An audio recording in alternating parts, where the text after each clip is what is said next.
Karibu mpenzi mtazamaji wa Nebuye TV, karibu katika channel yako pendwa Nebuye TV. Tuko tunaangazia kuhusiana na kilimo cha nyanya.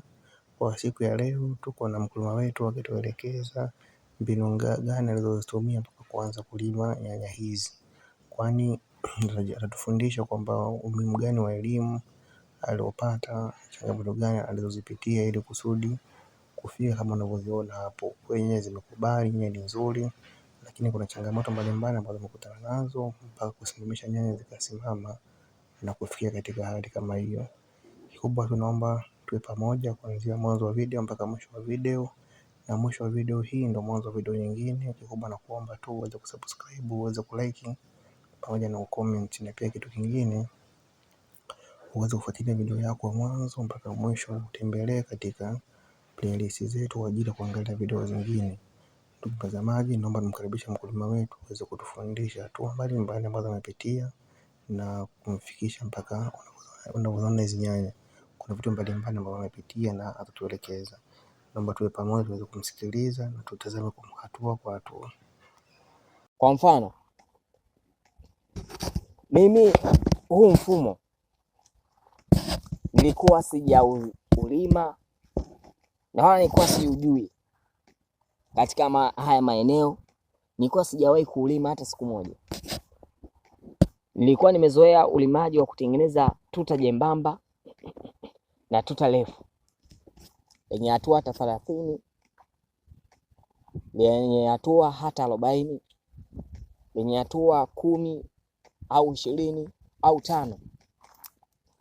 Tuta kama hilo jembamba na tuta kama hilo ndo nilikuwa naamini kwamba ndo tuta bora la kuweza kulima, la kuweza kuweka mche wa nyanya. Lakini ubora wake haukuwa ubora sana ule wa kusema kwamba mche wa nyanya ulikuwa unakuwa ni mzuri wa kuvutia. Ulikuwa uchoki, yani hauchelewi kufika ukomo, kufika mwisho, ulikuwa uchelewi. Sasa nikawa nafikiri nawezaje nikatafuta mfumo ambao utakuwa ni sahihi zaidi wa kulima nyanya, wa kulima kilimo cha nyanya na kuufanya mche wa nyanya uweze kuwa bora muda wote, uweze kuwa bora kila wakati, na uweze kunipa mafanikio makubwa zaidi. Ninawezaje? Ilinibidi kutoka sehemu moja kwenda sehemu nyingine ili nikajifunze pia ujuzi kupitia watu wengine huko, wengine wanalima vipi. Mungu aliniwezesha kufika Morogoro, nikaona mifumo yao ya ulimaji wanayoitumia. Nilifanikiwa kwenda pia Geita, nikaenda kuona mifumo ambayo wanayoitumia kulima. Lakini mfumo ambao naenda kukutana nao huko Geita, kanda ya Ziwa huko, ni mfumo ambao kidogo niliupenda. Niliupenda, nikaona huu mfumo kweli hata mimi katika sehemu ambayo ninayojua kwamba niliowahi kulima, hii sehemu ya kijiji hiki cha Makangaga, nikaelewa kwamba mimi na uwezo pia wa kuweza kutengeneza, wa kwenda kutumia huu mfumo kwa ajili ya kulima nyanya.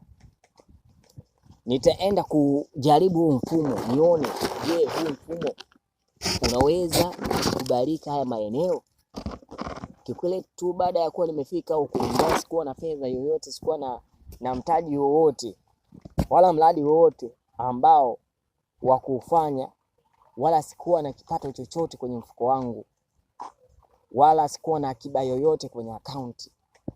Ilinibidi kwanza nikae kwa mtu nimwambie kwamba yeye awe tayari kutoa gharama za mahitaji yote ya shamba la nyanya, lakini mimi nitahusika kama mhudumiaji wa hilo zao la nyanya mwanzo mwisho.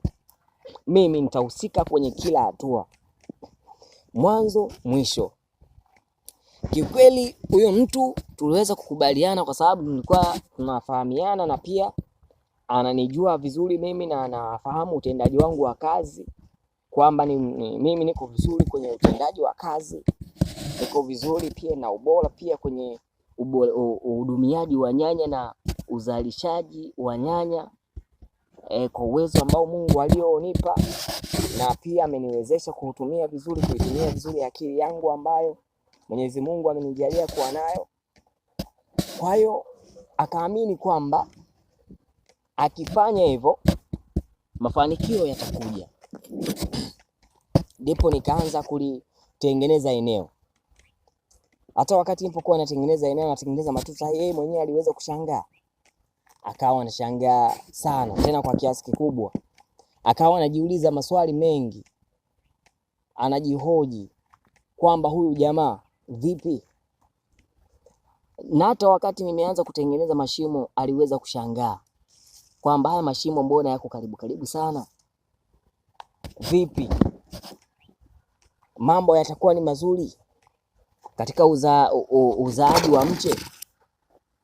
Mimi nilimwambia kwamba yeye aniache mimi nifanye, yeye anachotakiwa kufanya ni kulipia, ni kutoa tu gharama za mahitaji ya shamba, lakini mengine yote aniache mimi niendelee kufanya. Na nikatia bidii kuendelea kufanya zaidi kila ambacho nilichokuwa na nilichokiona kuwa ni bora, kweli nikaendelea kukifanya. Mwisho wa siku mavuno yalipokuja kuanza na mmea ulipoanza kuzaa na matunda jinsi yalivyoanza kukua, akaanza kunielewa kile ambacho nilichokuwa nakifanya. Mwisho wa siku alikuja kusema kwamba kwenye maisha yangu sijawahi kuona huu mfumo, lakini huu mfumo umekuwa ni bora sana, na nimeona hayo mafanikio. Tangu hapo huu mfumo ambao mimi leo ulima huu akaanza kukubali, na mpaka sasa hivi ninavyokuambia hivi ameukubali. Lakini kitu tu kidogo ambacho yeye anachokosa kufanya, anakosa elimu na ujuzi wa kufanya. Kwao bado wanaendelea kuwa kwenye ile mifumo yao ya zamani walioizoea. Mwisho wa siku, kila siku huwa ananiletea malalamiko ya mche wake hauko sawa, hauko vizuri, hauzai kama jinsi ambavyo inavyotakiwa, na unapitia wakati mgumu, mche malo unakuwa na shida. Lakini mimi najaribu kumkumbusha kwamba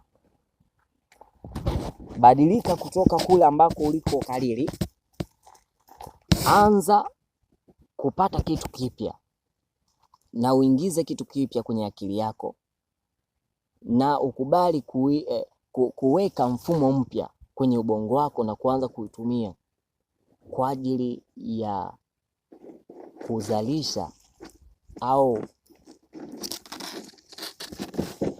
kuzalisha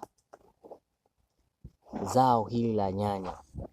Naamini mpenzi mtazamaji umeweza kujifunza vitu vingi sana kupitia mkulima wetu, kama alivyokuwa anatufundisha hapo awali kwamba akapitia vitu vingi, akapitia sehemu mbalimbali ili kusudi kujifunza zao la nyanya, na kuwasihi pia vijana na wajasiriamali wengine kwamba waweze kufuata hatua mbalimbali kama alizopitia yeye na kuweza kujifunza vizuri ili kuweza kulima kwa usahihi na kupata matunda yaliyokuwa bora. Kikubwa mpenzi mtazamaji ni kuendelea kujifunza tu, na kujifunza kwake ndo kama huko kuangalia video zetu kupitia playlist ya kilimo cha nyanya na playlist zingine.